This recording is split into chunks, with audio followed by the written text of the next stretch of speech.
حياتك كم مرة قلت لنفسك أنا عمري ما هنسى أول مرة حصل كده؟ برنامج أول مرة هنرجع فيه لأول لحظة في كل حكاية.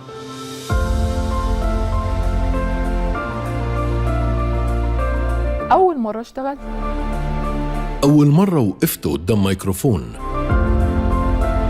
أول مرة وقفت قدام كاميرا، أول مرة اتقالك أنا واثق فيك، أول مرة تقول أنا لازم أبدأ من جديد، أول مرة برنامج هيخلي كل حاجة بعدها مختلفة. استنوني على قناة الشمس 2. أول مرة مع ميرنا السمنودي على تلفزيون الشمس في الأوقات التالية. الشمس 2 تجمعنا.